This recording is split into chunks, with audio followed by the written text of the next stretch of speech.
All right, everybody, welcome to this month's version of the Grow Podcast. I'm your host, John King. I'm here in studio with the team, and it's January 30th. Today, we're going to be talking about, as usual, a little bit of a business update from what the input markets look like and kind of what I'm seeing coming down the pipe as we look out to even fall for 25 crop. Fall of 24 when we're application. And then also we're going to have Dan as usual on here to really discuss stress mitigation, what he's seeing for the outlook for 24 planting. Talk a little bit about our seed treatment lineup, and then as well as looking at the importance of fertility as we think to spring. So with that, we're going to break right into the business planning session, or what I would say the business update. And the biggest thing I have to sit here and talk about really today is, one, for everybody listening, it's January 30th. Overall, corn and soybean market's not healthy. We finally get to see a green number, it looks like, here today after the overnights were down. But, we've been battling this market pretty hard.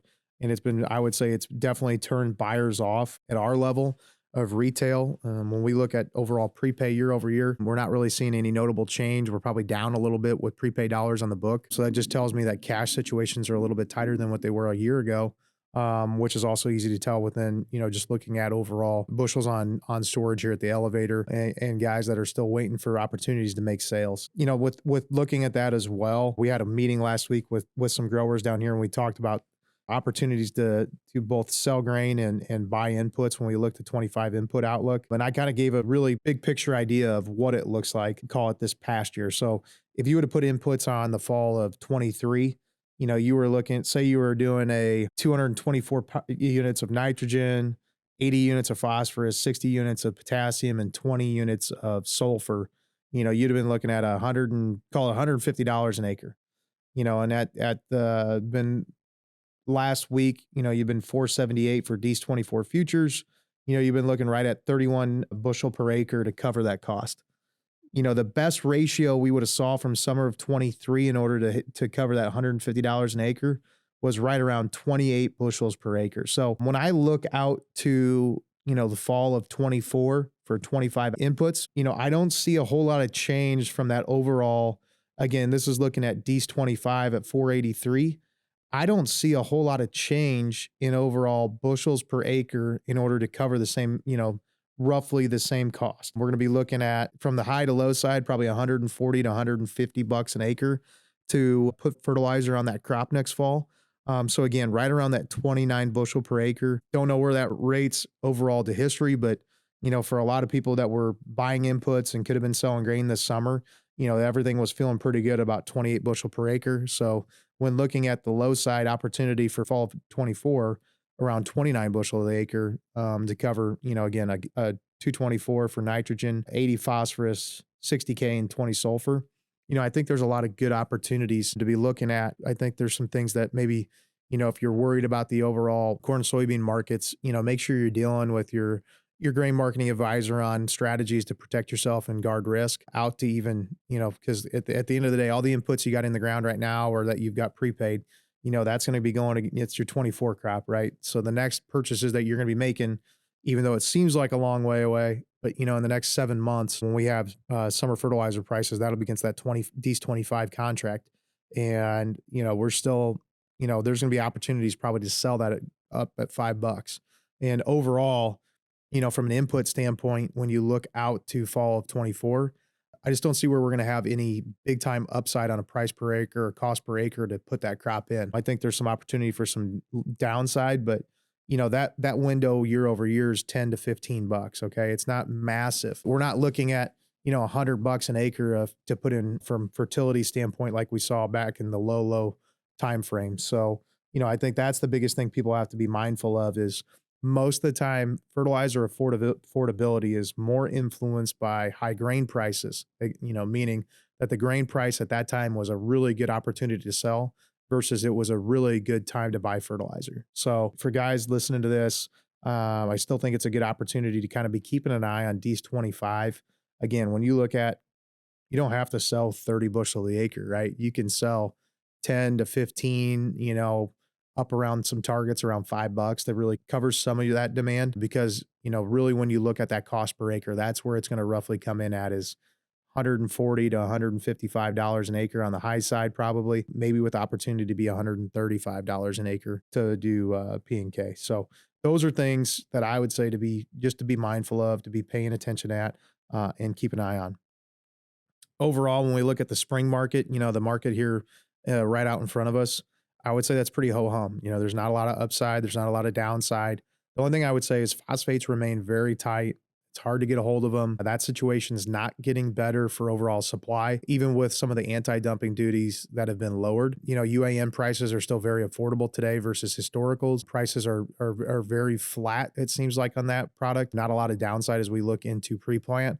I think there's going to be some opportunities maybe from a side dress standpoint to buy some affordable type values. When we look at ammonia, ammonia is something that globally is under a ton of pressure right now. There's some new capacity coming online, and there's just a lot of ammonia out there in the world market right now. To say that's really drastically going to affect us for the spring market, the stuff that's going to still hit the ground here in the next, 60 days, 70 days, I can't see a bunch of change there and overall opportunity on that. What I really see a big opportunity for, again, is when we're looking at 25 crop inputs. As we get to the summer and really looking at prepay for next fall, there's going to be some very good opportunities to lock in very affordable anhydrous prices. Barring a complete catastrophe globally, there's going to be some opportunities to really lock in. I would say similar to maybe even slightly lower ammonia prices than what we saw a year ago. So, those are some things, again, even with the grain markets looking maybe not so fun right now, really good opportunities for farmers, when we look outside of this year, even to manage cost. And roughly, again, I'm going to keep this segment a little bit shorter because we're going to get in pretty depth, with Dan here when he comes on. When I look at the chemical market right now, definitely feels like guys are not, it's not that they're not willing to spend money on what they know they're going to use. I think cash is just a little tight right now. So overall, we're not seeing as much, I would call it, inventory turn on chemical purchases right now. That we know that there's a lot of people out there that still have to buy product, but it's just not walking through the door willing to lock that in. If you haven't purchased chemical yet, but I think the biggest thing on that is just make sure you continue to work with your local supplier, work with us here at Landus, call the Growth Solutions Center. Just make sure that you're putting a plan together is the biggest thing, because, waiting to the last moment, you may not get what you want. You may not be positioned correctly. Those are things that I would be looking at today just to make sure that you're managing that correctly as we get to season. There's still chemical prices are drastically lower than what they've been the last 2 years. So from a cost saving standpoint, there's a really good opportunity to really cut some costs there. Just be mindful of, what your options are for sure as you continue to look at those plans. So, and finally, the biggest thing I'd say too is we still have our promotion going on with the Acre Edge Your Seat sweepstakes. Go to acreedge.com to check that out. That's really on purchases of our proprietary brand Acre Edge products. For me, again, the number one thing I'd be looking at if I was a farmer looking to enroll in that program is Crop Lift. Crop Lift is our proprietary product with our Crop Power biostimulant and amino acid complex. It's a great product on both corn and soybeans at in-furrow, V5, and then as well as at tassel. But make sure you go out there and check our acreedge.com, look at the product lineups that we have, and then see if that fits into you to enroll in that Acre Edge sweepstakes. Again, it's no purchase necessary, so anybody can enroll. But make sure that you look at that as an opportunity, especially if you're going to be doing business with Landus, you're going to be purchasing these products, you might as well enroll yourself for the rewards. So with that, we're going to take a quick pause and we're going to bring Dan on. And again, if you got any questions regarding what we're talking about from the market standpoint, feel free to call us at 515-800-GROW, ask for one of our representatives, or feel free to ask for contact to get in to talk to myself as well. We're going to move on to everybody's favorite section of the podcast when we bring in old Dan in here to really talk about what we're seeing with everything that we're looking at in the market right now from agronomic side. So Dan, welcome to the podcast as usual. It's great to have you. You bet. What's on your mind this month? What have you been thinking about? We've had I'd say some pretty impactful grower meetings. We had one last week in here in Des Moines with some guys and turned out to be a great meeting. Coming from that, I think the biggest thing that we took out of that is there's always a good opportunity to learn about things. That's us and others. My uncle came in and he told me that he had his weeds under control. He didn't need to hear about the weed portion from Iowa State. And lo and behold, when he left, his favorite part was listening to Megan Anderson talk about weeds.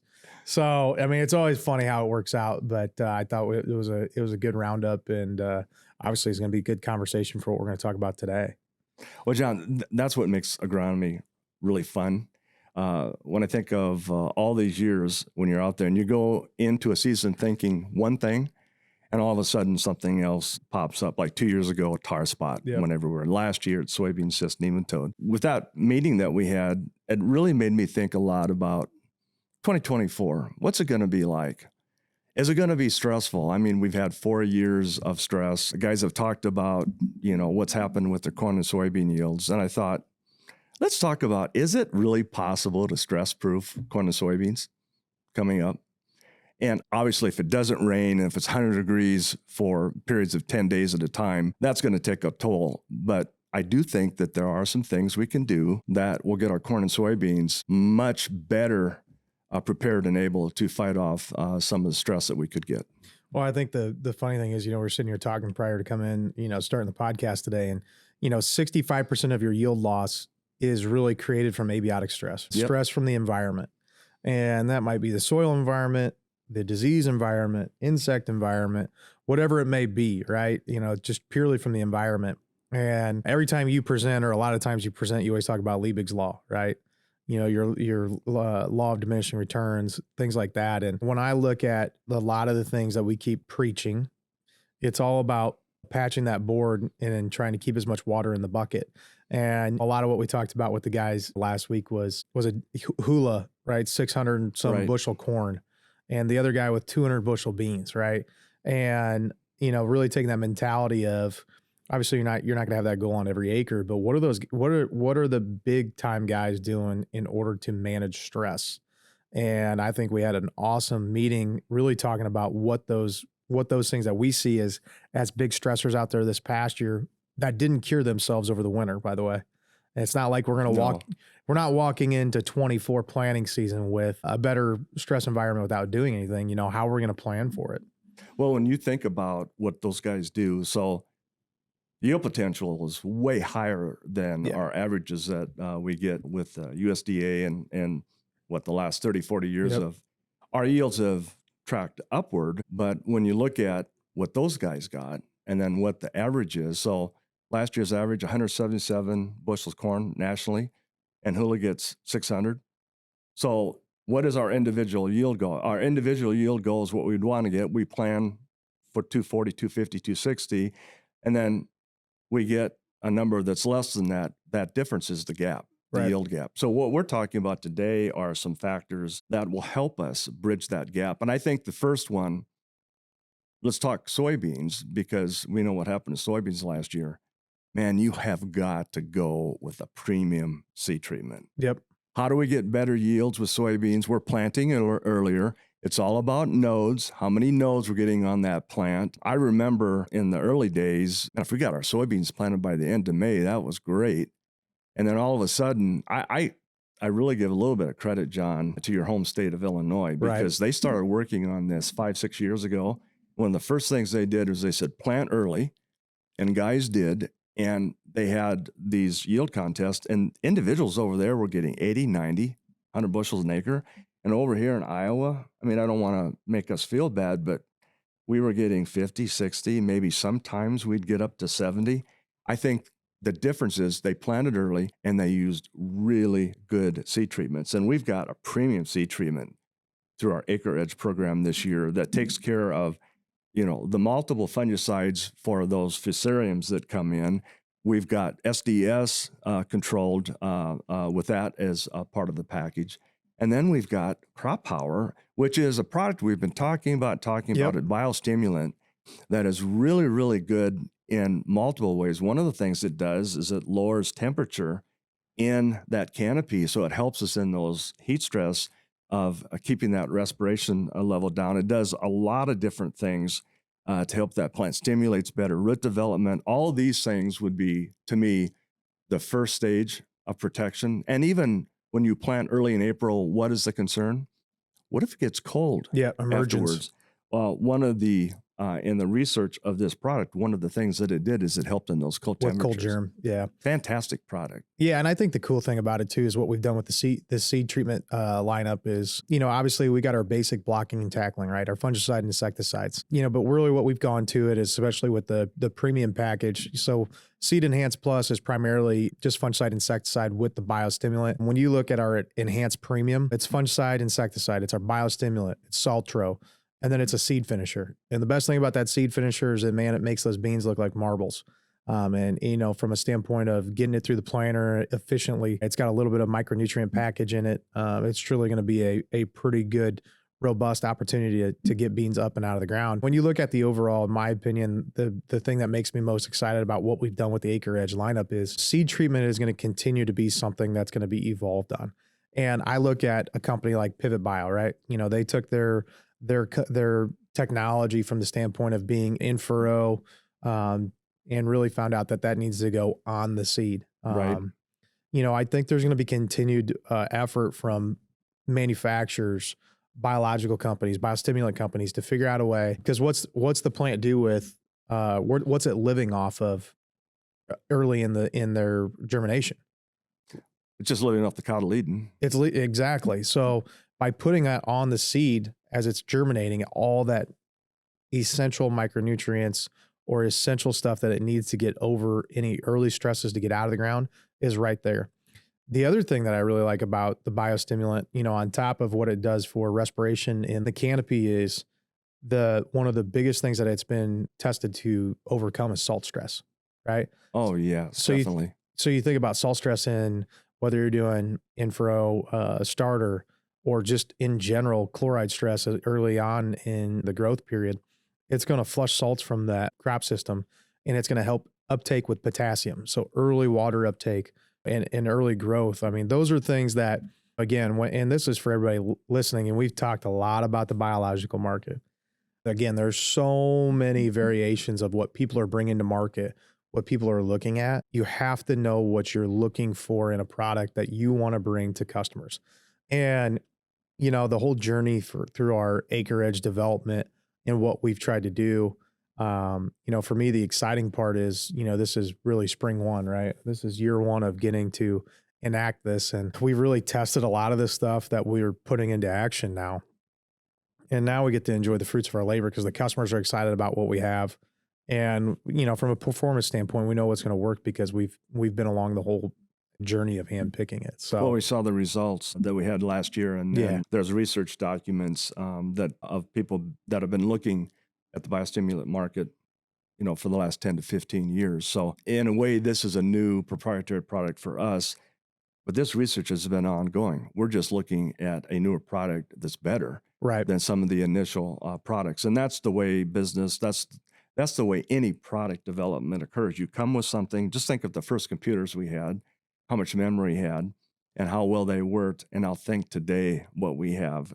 It's incredible once you get the technology developed, how it improves. Going to the next point here when we're looking at stress management is fertility. Yep. We always have to start with fertility, and having a complete soil test is a good way to do that. So you measure not only your potassium, phosphorus, those macronutrients, but boy, the micronutrients are really important. And I keep coming up with things like sulfur, where an individual last year had everything right, but his sulfur was low. And that was the lowest stave in that Liebig's Law barrel, that example. And that corn only went about 145. In other words, where it could have gone 50, 60 bushels more, but it was because of that one limiting nutrient. And you think about, there's a lot of fluid going around, a lot of different things going around that they talk about every year. If we have our immune system really up to the best that we can, making sure that we have all the vitamins and everything that a human being needs, got to think about that way for the plants as well. So fertility is really critical. What I like, John, also when I'm thinking about Acre Edge, is we have some of these foliar products that we can come in. If we see something that there's a symptom of the plant being a little bit off or it's showing some kind of a deficiency, we have the ability to come in and to help. So if we start with that good foundation of products, then we still have the ability to come in, and that will help us also avoid some of these stressful conditions that can occur. Well, I think the biggest thing too around fertility is we keep finding instances where potassium, especially in years where you're lacking water, which we have been, is so key for overall plant health. A lot of the new technology today from an equipment standpoint, this year we did a lot of work with growers where on the field edges, right, we were spreading an extra 100 to 150 pounds of potassium around the edge of those fields to deal with heat stress, right? You got cars driving up and down, dust. I mean, believe it or not, with all the gravel roads in Iowa, when that gets on the leaf tissue, leaf area of those cornfields, there's people that believe that it's really blocking overall photosynthesis, sunlight, things like that. So again, just the heat stress that it's creating with constantly be on the edge there. This year more than ever, I've seen adding potassium along the end rows in order to create, a little bit healthier of a plant cycle. The other thing too is just our potassium rates in general are through the roof. And I really think it's because we're in this motion of limited water stress and making sure that the corn that we're planting has plenty of potassium to draw from in order to get water into that plant. And, I think the other thing too is sulfur. And what we're going to work on here at Landus is we're going to do some sulfur trialing. I don't know if anybody really knows what the limit is or what we should be shooting for or the law of diminishing return on sulfur. We got a lot of guys putting 20 pounds to the acre of sulfur on.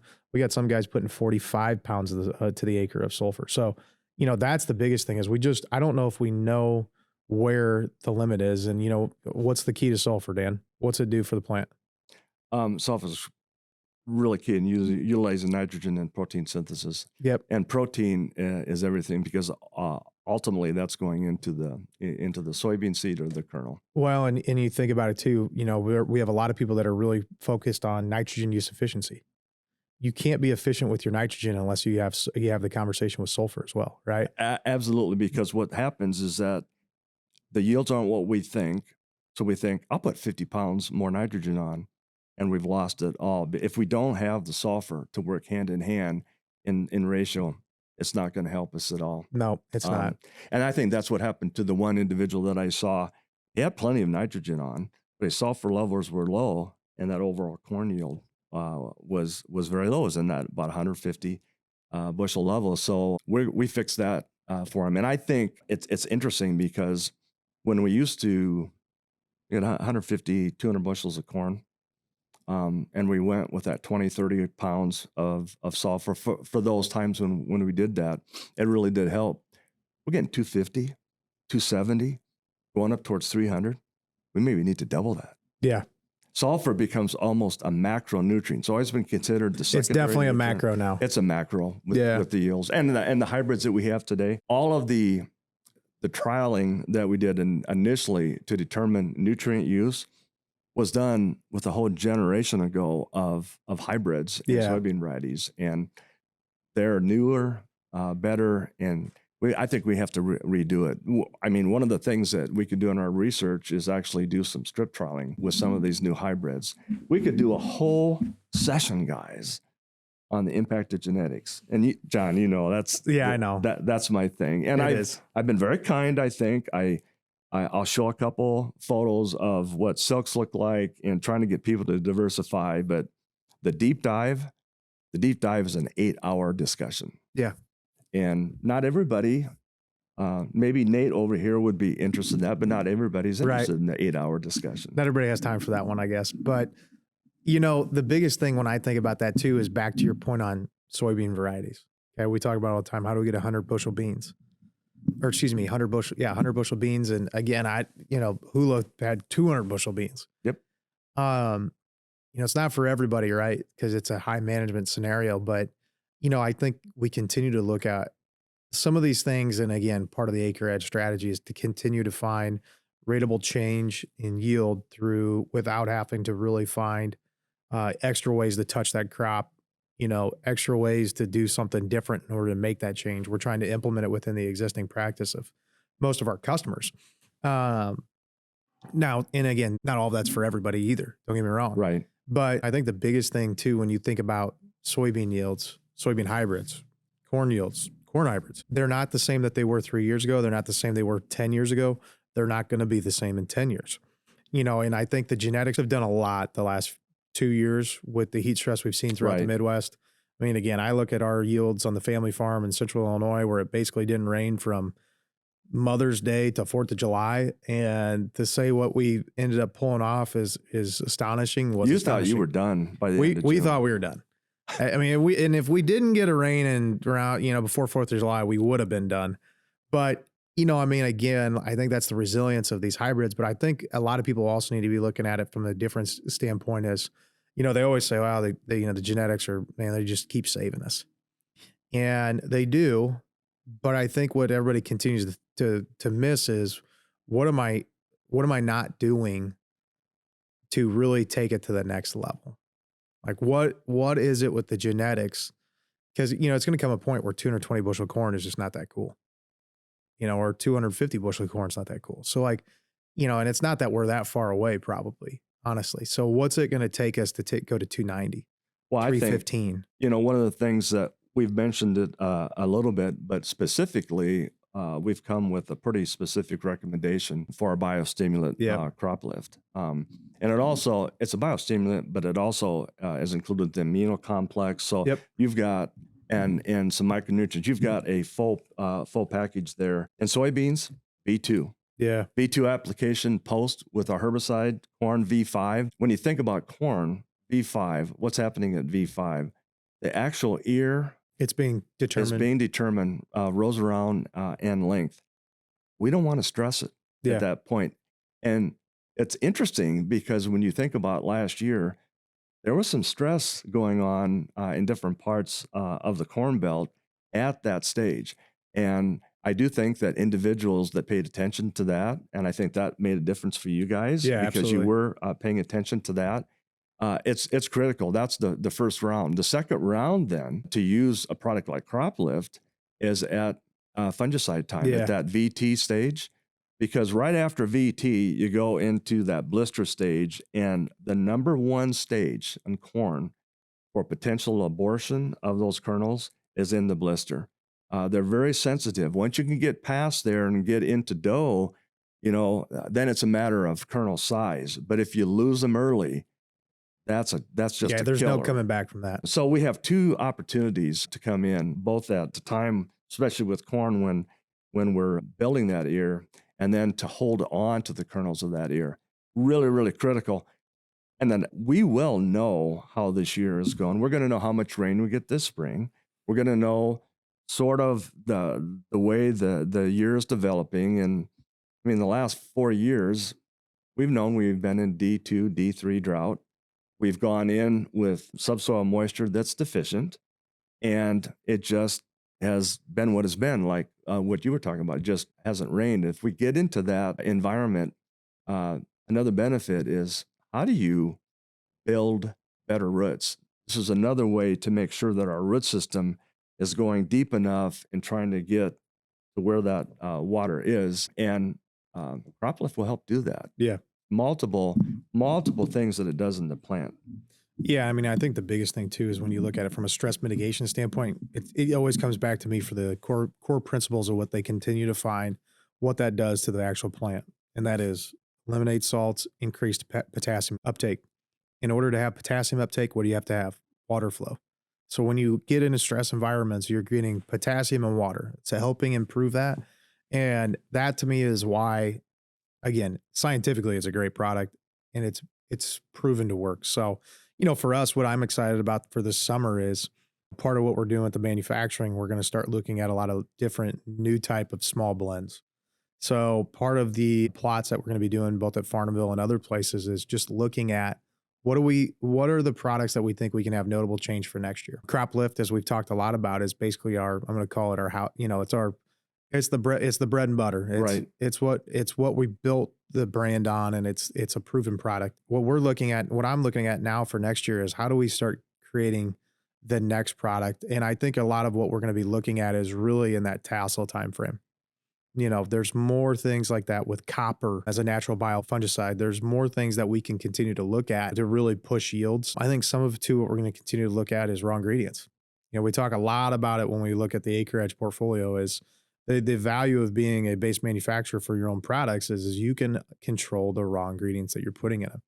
And, when we look at, we're using chelated micronutrients right now, is there something better we can be looking at? We've already upgraded to potassium acetate, right? And that's the best form of potassium we can spray foliar. So it's looking at all these things. And I think what continues to drive our passion here around the brand is having that control. Whether it's with, again, adjuvants, micronutrients, whatever it may be, we truly own the control of what's best for the farmer. Um, Not truly what is a broad acre fit profitability standpoint. It's really what's best in mind for the farmer. Well, all of the individuals that have been the leaders in breaking these different yield barriers, as we've seen that occur over the last, 2, 3 decades, they were continuously looking for process improvement in their system. Looking at what their fertility level was, looking at tissue samples and what those tissue samples were showing during the growing season for both corn and beans, and then making adjustments based off of that on the fertility side. They also really looked at their biology, Right. the biology that they were creating there. Because when you think about it, we've been farming these fields around Iowa, Illinois, Minnesota for the last 150 years. And the biology that we had initially, before we started taking the first plows out, and to what we have today has changed. And I think that we're finding the responses that we're finding with some of the biological products that we're using is because we're getting back to the way it was before. And using applied research to do that. I mean, John, my first year at Landus, there were so many companies coming Right. at us. Man, oh man. So the key was, let's take them, let's go to Farnhamville and other places, let's find those that work, and then let's refine our process. And now we're to the point where we've got Boone to be able to do that. It's a pretty exciting time to be here. It really is. And, when you look at it too, I mean, the markets have not been friendly for the farmer, right? I mean, this whole week has been ugly red on the board. Um, the first thing that people are going to think about is, how do we continue to cut expenses at the farm level because we're marginalizing margins. And, for us having the control that we're in, we can help with that a little bit too is, we can custom tailor a lot of these programs in order to be Right. cognizant of what they need to do from an overall budget standpoint. The other thing too is, again, I'm going to continue to be grounded in what our basic blocking and tackling is. Our job is to provide services and products that help them become more profitable, grow as many bushels as possible. A lot of that's going to come on the back of the chemical side too. We're Right. going to have to find ways. Again, Megan Anderson talked about it a lot. And the thing that, again, grounds me and really makes me excited about what we're doing with some of our, whether it's Boone, whether it's Rake, whether it's a lot of the places that we continue to upgrade our overall liquid hot load facilities is, that's a place where I think long term we're going to be able to create a lot of really good synergies on the farmer side from a cost saving Oh, standpoint, yeah. as well as, even where we're hot loading chemicals. Why do we need to continue to use a lot of premixes when we can take base grade materials, blend them together with all the functionality we have at those facilities in order to increase the rate of acetochlor to fight water hemp resistance or whatever it may be. But, those are things that I think we're going to continue to really push the envelope on to make sure that we are being cognizant of what the farmer needs. And that's the exciting thing about what we're doing right now. And if you're in Central Iowa and, you haven't been dealing with us before, but you're interested in what we're doing, make sure you give us a call at 515-800-GROW. Call your local location, talk to your account rep. There's just a lot of good things we got going on here right now. And every year I continue to look at the business and wonder what's next. And every year I find something that's next or find something we can do better or find a tweak. And I think we're going to continue that trend. And it's a lot of fun. So as always, Dan, it's good to have you. Appreciate your insights and look forward to you next month on the podcast. And maybe we're going to break out of Des Moines here and go somewhere else next month to show off some of the new equipment we got. It's always great to be on the podcast and to discuss agronomy. Just continues to change, and love the fact that we get to be innovative. Yeah, no, it's been a lot of fun and a lot more to come. So Yep. awesome, man. Appreciate you.